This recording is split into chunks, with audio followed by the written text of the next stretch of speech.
Good evening. In continuation with the classifications, we'll go with on the basis of inseparability under classifications of services.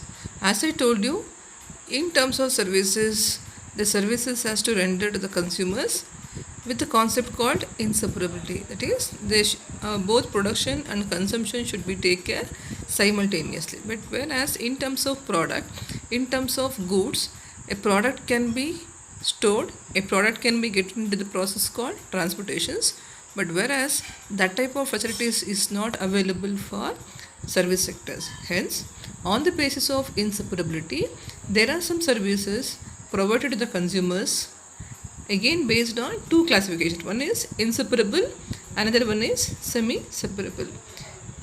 Service provides and consumers meet to derive the benefits of services through these two aspects, in which inseparable transactions produced and consumed of any product or any services goes simultaneously. For example, a doctor doing a surgery to be taken care in one particular place. But whereas there are some semi-separable transactions in which without interventions of human provider, services can be rendered to the consumers. For example, e-learning or ATM facilities to the customers. All these are treated as semi-separable services where human interference is not been involving while reaching their services. Next one, on the basis of people orientations. Because when we're talking about the main 4 P's under marketing mix in related to product, it comes with a 4 P's. But in terms of services, it comes with a 7 P's. That means in 7 P's, it highlights people as a main criteria to render the services. Hence, on the basis of people orientations, under services, again services provided on two transactions. One is with the help of people and with the help of people along with the equipment or technology based transactions. For example, people based services are treated as the portfolio management. For example, delivery of financial planning services to the consumers, where people interference plays a very important role to convince or to counsel the consumers to take care of their policies. But whereas there are some services with support of equipment or technology is going to be rendered services along with the people, is a mixture of both tangible and intangible. Examples are hospitals, education institutions, banking sectors. All these are treated as the services are provided through people along with the technology or equipment transactions. Hence, all these are listed as the features or classifications under the people orientation. Next one, on the basis of expertise. As you know that services are rendered to the customers as per their priority, as per their criteria. Beyond that level, while providing services, some services need a professionals to take care. There are some services which need a non-professionals. In terms of professionals, it can be to the field of medicine or a law or a engineering or a teaching facilities need much expertise while reaching their service to the ultimate consumers. But whereas in case of non-professional services, people or service provider may not be having a much professionals while render their services. For example, servants, maid or a babysitting services all cannot be needed much expertise while providing their services. Hence, on the basis of expertise services, they can be classified again into professional and non-professional services.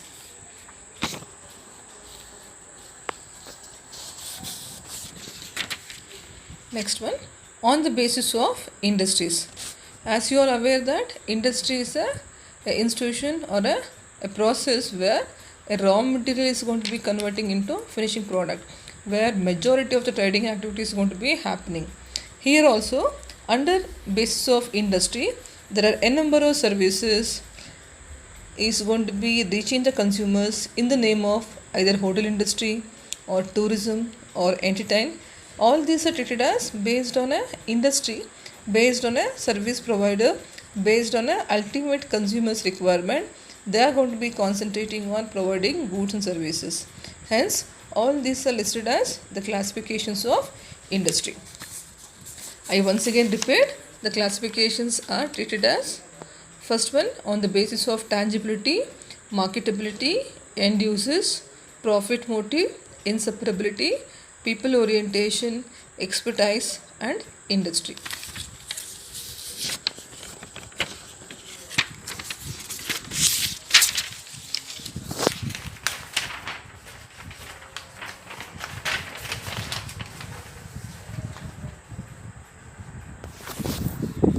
Next one, marketing of services, how it reaches to the consumers. Because as I give examples, in related to services, there are a number of service sectors like banking institutions, tourism sectors, hospital sectors, airlines, etc. are providing service to the customers as per their requirement.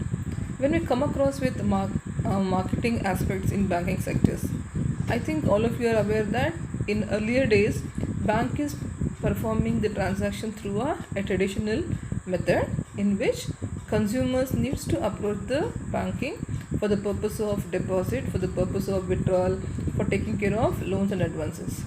But due to the advancement in technology, bank now started doing n number of services to the customers to their doorstep. It's all happening only through the help of technology in a global market. In the marketing process of banking services, now they have been providing n number of services, like they have been providing 24/7 services. It is earlier, compared to earlier, they were restricted to some time period while providing to the services, but now banking is going to be providing a 24/7 service to the consumers according to their requirement. Because at the time of emergency, people cannot go to the bank in midnight, but whereas through the help of ATMs, through the help of online banking facilities or mobile banking, people can take care of the benefits of the banking sectors. So in related to this, marketing needs to be given under the banking services. Then banks are providing ATM services to the consumers. Then, as I told you, banks are reaching the consumers through online, mobile, as well as e-banking transaction. Next one, on the basis of tourism, how marketing is going to be taken care under tourism sectors. Here, the marketing to be reached to the tourism sectors based on a total package.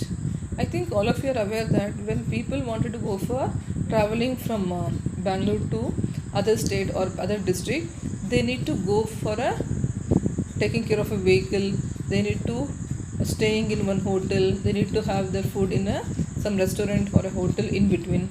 But now, in the name of tourism concept, they have been providing a total package under one roof, in which it includes traveling, it includes the purpose, it includes the lodging, it includes the food also. Hence, in related to tourism, a service provider needs to do a marketing to what extent they have been providing a total packages as per the requirement of consumers, as per their comfortability, as per their affordability, as per their approachability. Third one, in related to hospital services. Earlier, in related to hospitals, people were only concentrating on OPD, but whereas now, due to the emergency, due to the technology, hospitals are providing n number of services under different streams. Here, they are providing in the name of emergency services, they are providing ambulance services, they have been providing a diagnostic services, pharmacy under one roof, then casualty. So all these are services are a part of marketing under a hospital services. When you move to the airline services or airline marketing, due to the privatizations, due to globalizations, even airline field is going to be providing n number of service to the consumers. It may be on the ground services, it may be in-flight services. On the ground services can be booking, reservations, providing medical facilities, whereas in-flight services can be providing of beverages, providing comfortability. All these are treated as the main services provided under airline marketing. Next we'll move on to the difference between product and service marketing. Here, as I told you earlier,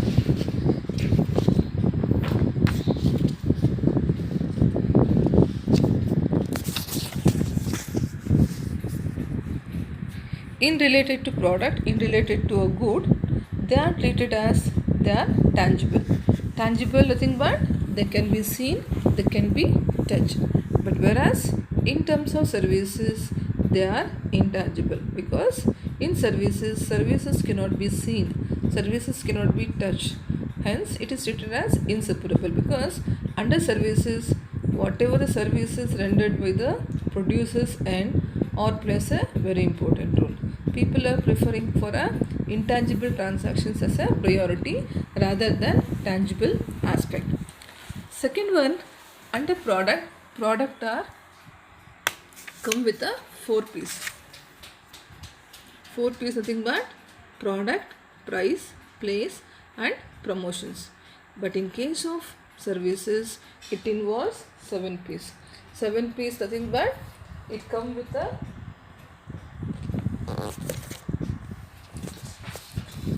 with a product, price, place, promotion, along with 3Ps called people, process and physical evidence. In terms of product, again they have been given much value for a sales. They have been given much priority for a selling aspect.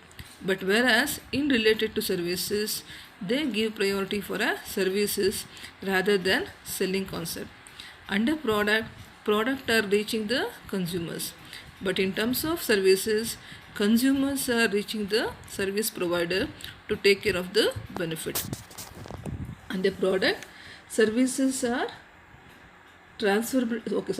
Under product, transferability of ownership can be happen, where ultimate consumers can take the full ownership of the product once you buy a product. But whereas under services, there is not such options are provided. It means there is no transferability of ownership. Then products can be returned, but whereas in terms of services cannot be returned.